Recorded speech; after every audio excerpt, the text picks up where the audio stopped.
नमस्कार, मैं डॉक्टर रजनीश कुमार आप सभी का एक बार फिर से हार्दिक स्वागत करता हूँ। हिंदी साहित्य का इतिहास सीरीज के अंतर्गत हम आचार्य रामचंद्र शुक्ल के इतिहास ग्रंथ का अध्ययन कर रहे हैं। आज जिस विषय पर हम चर्चा करने जा रहे हैं, उसका शीर्षक है छायावादी युग में ब्रज भाषा की कविता। प्रिय विद्यार्थियों, इसके पहले हमने आप सभी से चर्चा की थी कि छायावादी युग में जो भी कविताएं लिखी जा रही थी, परिनिष्ठित खड़ी बोली में लिखी जा रही थी और हमने छायावाद की पृष्ठभूमि और उसके विकास के ऊपर विस्तार से चर्चा की थी। लेकिन इसी के समानांतर ब्रज भाषा में भी कविताएं लिखी जा रही थी और यहाँ से आप देखेंगे कि परीक्षाओं में खूब सवाल पूछे जाते रहे कि आखिरी ब्रज भाषा का कवि कौन था, या फिर छायावादी युग में ब्रज भाषा में जो भी कविताएं लिखी जा रही थी, कौन-कौन लिख लिख रहे थे। तो हम इस पूरे वीडियो लेक्चर में देखेंगे कि स्वयं आचार्य रामचंद्र शुक्ल जो कि इस इतिहास ग्रंथ को लिख रहे हैं, उन्हीं के वजह से हम यहाँ पर पढ़ रहे हैं। वो ब्रज भाषा में कविता लिखते थे या फिर उसका अनुवाद उन्होंने किया है। तो आज का वीडियो लेक्चर आगामी UP, TGT, PGT, UGC net, assistant professor exam, CVT, PG entrance exam के दृष्टिकोण से महत्वपूर्ण है और अलग-अलग हिंदी पट्टी राज्यों में होने वाले शिक्षक भर्ती परीक्षाओं के दृष्टिकोण से भी महत्वपूर्ण है। तो हम पहुंच चुके हैं टॉपिक नंबर 86 के ऊपर। तो चलते हैं, देखते हैं कि छायावादी युग में ब्रज भाषा की कविता कौन-कौन लिख रहे थे और उसकी विषय वस्तु क्या थी। और ये जो भी विद्यार्थी पीएचडी इत्यादि की सिनॉप्सिस तैयार कर रहे हैं या फिर टॉपिक के बारे में सोच रहे हैं, तो वो इसको एक टॉपिक बना सकते हैं कि छायावादी युग में कविता संस्कृतनिष्ठ हिंदी खड़ी बोली के रूप में लिखी जा रही थी, लेकिन ब्रज भाषा में जब कविता लिखी जा रही थी तो उसकी विषय वस्तु क्या थी, कौन-कौन से कवि थे। एक-एक मोटे तौर पर काम किया जा सकता है और अच्छा काम हो सकता है। आचार्य रामचंद्र शुक्ल अपने इतिहास ग्रंथ में छायावाद के समानांतर ब्रज भाषा काव्य परंपरा का उल्लेख करते हुए लिखते हैं, जैसा कि द्वितीय उत्थान के अंत में कहा जा चुका है, ब्रज भाषा की काव्य परंपरा भी चल रही है।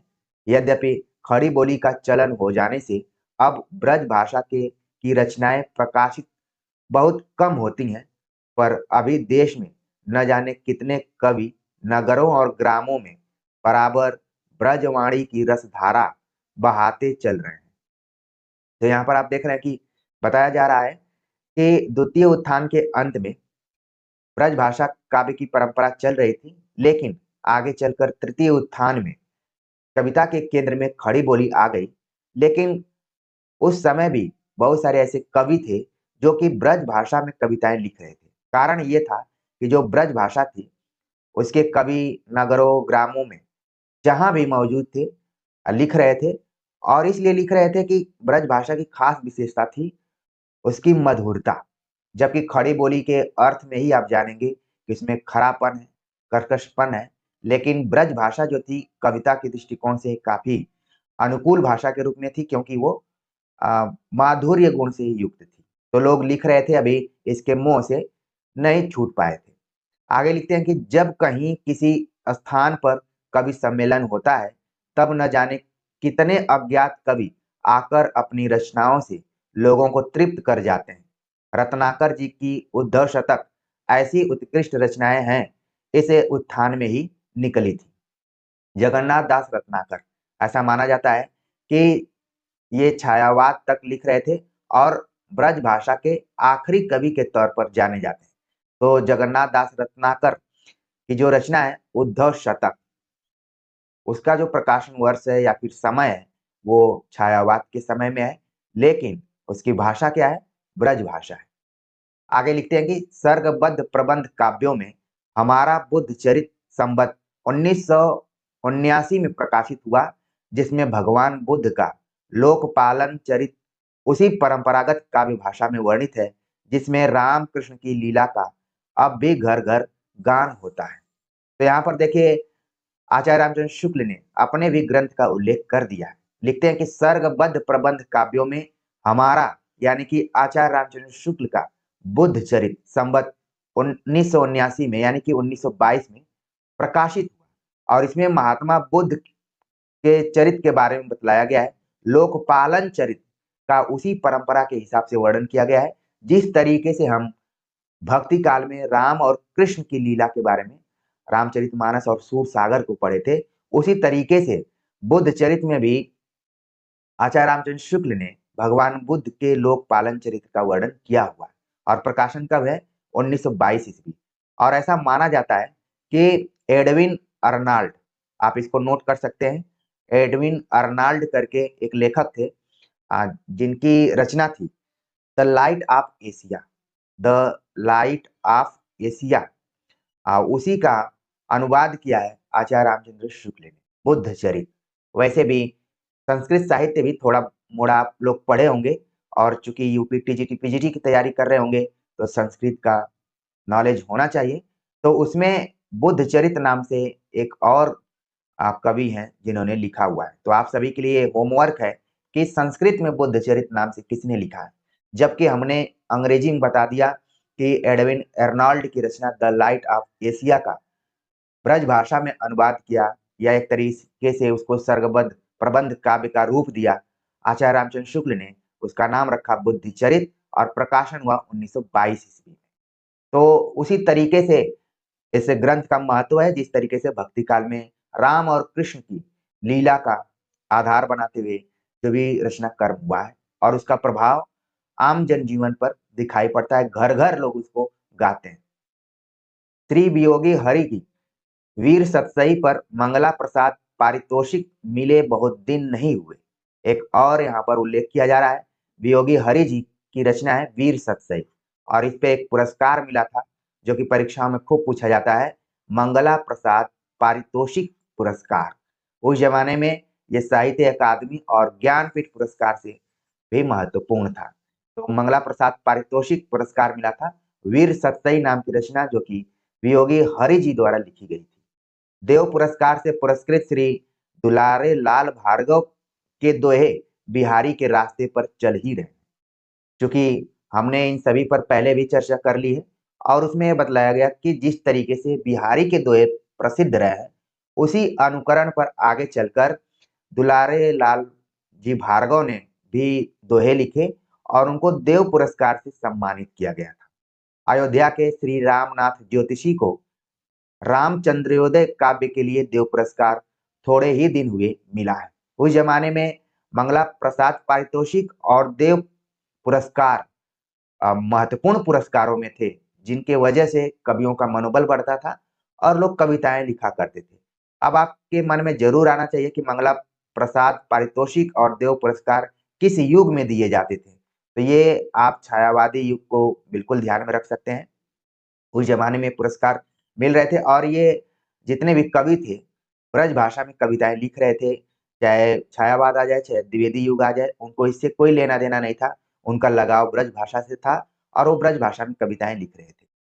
आगे थे मेवाड़ के श्री केसरी सिंह बारहट का प्रताप चरित्र वीर रस का एक उत्कृष्ट काव्य है, जो संवत 1992 में प्रकाशित हुआ।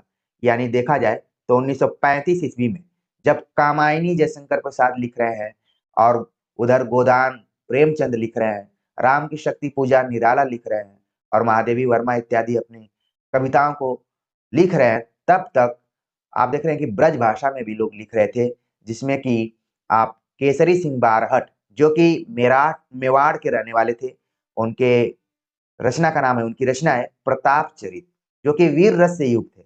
जबकि वीर रस आदिकाल का प्रधान रस रहा है, लेकिन इसका मतलब है कि वो परंपरा धीरे धीरे धीरे धीरे चल रही है, भले वो कमजोर हो गई है, लेकिन इसमें रचनाएं लिखी जा रही हैं।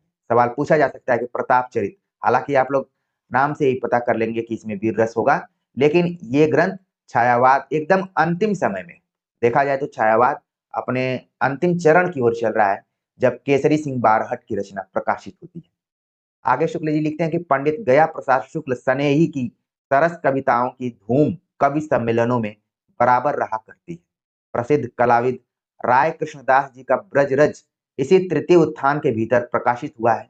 इधर श्री उमाशंकर वाजपेयी उमेश जी की ब्रज भारती में ब्रज भाषा बिल्कुल नई सज धज के साथ दिखाई पड़ी, और इसी वजह से मैंने आप सभी से कहा था कि यदि आप पीएचडी इत्यादि करना चाहते हैं तो ये भी एक अच्छा विषय हो सकता है, क्योंकि ब्रज भाषा भक्ति काल में भी रही, रीति काल में भी रही, और यहाँ तक कि छायावादी कवियों के समानांतर कुछ ब्रज भाषा की कविताएं लिख रहे थे। तो प्रमुख रूप से आप देख रहे हैं कि ब्रज भारती, ब्रज रस, रामचंद्रोदय, इसके बाद प्रताप चरित, ठीक है, वीर सतसई और उधर बुद्धि चरित, इन सभी रचनाओं को बिल्कुल आप ध्यान में रखिए। उद्धर शतक को भी ध्यान में रखिए, जिससे कि आपको ये पता चले कि ये रचनाएं भक्ति काल या रीति काल के दौर की नहीं है, बल्कि छायावादी युग की रचनाएं।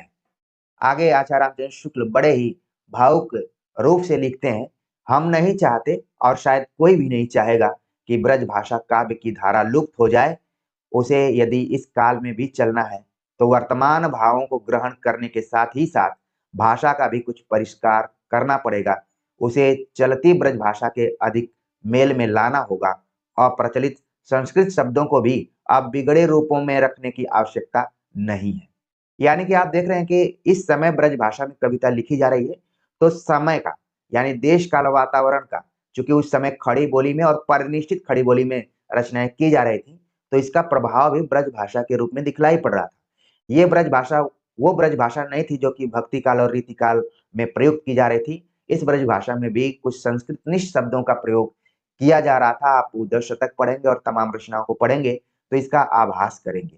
तो आपके पीएचडी टॉपिक का ये सूत्र संकेत हो सकता है कि इस तरीके से भी आप देख सकते हैं कि ब्रज भाषा के प्रयोग में, उसके शब्दों में कुछ परिवर्तन आया। इसीलिए आचार्य रामचंद्र शुक्ल यहाँ पर लिखते हैं कि कोई नहीं चाहेगा कि ब्रज भाषा काव्य की परंपरा खत्म हो जाए, उसको चलते रहना चाहिए। लेकिन जरूरत क्या है? वर्तमान भावों को ग्रहण करना।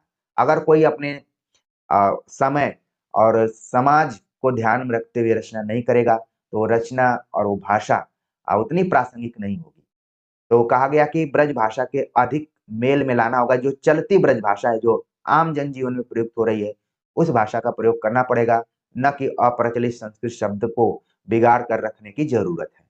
बुद्धिचरित काव्य में भाषा के संबंध में हमने इसी पद्धति का अनुसरण किया था और कोई बाधा नहीं दिखाई पड़ी। और कहा जाता है कि कोई व्यक्ति कितना भी हो, अगर अपनी रचनाओं की प्रशंसा नहीं करता है या फिर अपने कामों की प्रशंसा नहीं करता है तो उसका मनोबल नहीं बढ़ता। यहाँ पर आचार्य रामचंद्र शुक्ल तमाम रचनाओं की प्रशंसा करते हुए आखिरकार अपने बारे में भी उन्होंने लिख दिया कि उस समय वर्तमान भावों को ग्रहण करने के दृष्टिकोण से अगर कोई ग्रंथ लिखा गया तो बुद्धिचरित है। बुद्धिचरित काव्य में भाषा के संबंध में हमने इसी पद्धति का अनुसरण किया था और कोई बाधा नहीं दिखाई पड़ी। तो प्रिय विद्यार्थियों, आपने काव्य के अंतर्गत आचार्य रामचंद्र शुक्ल की एक रचना बुद्धिचरित को भी देखा और इसी तरीके से जब आप कहानी पढ़ रहे थे, वहां भी आचार्य रामचंद्र शुक्ल की एक कहानी का उल्लेख किया गया था। उस समय उल्लेख किया गया था जब हिंदी की प्रथम कहानी की चर्चा चल रही थी। तो कहीं न कहीं जिसकी वजह से हम इतिहास ग्रंथ पढ़ रहे हैं, वो समय-समय पर अपने रचनात्मक कार्यों का भी उल्लेख करते रहे और बहुत ही ईमानदारी के साथ जहाँ ज़रूरत पड़ी है, तो उसकी प्रशंसा भी की है और आलोचना भी की है।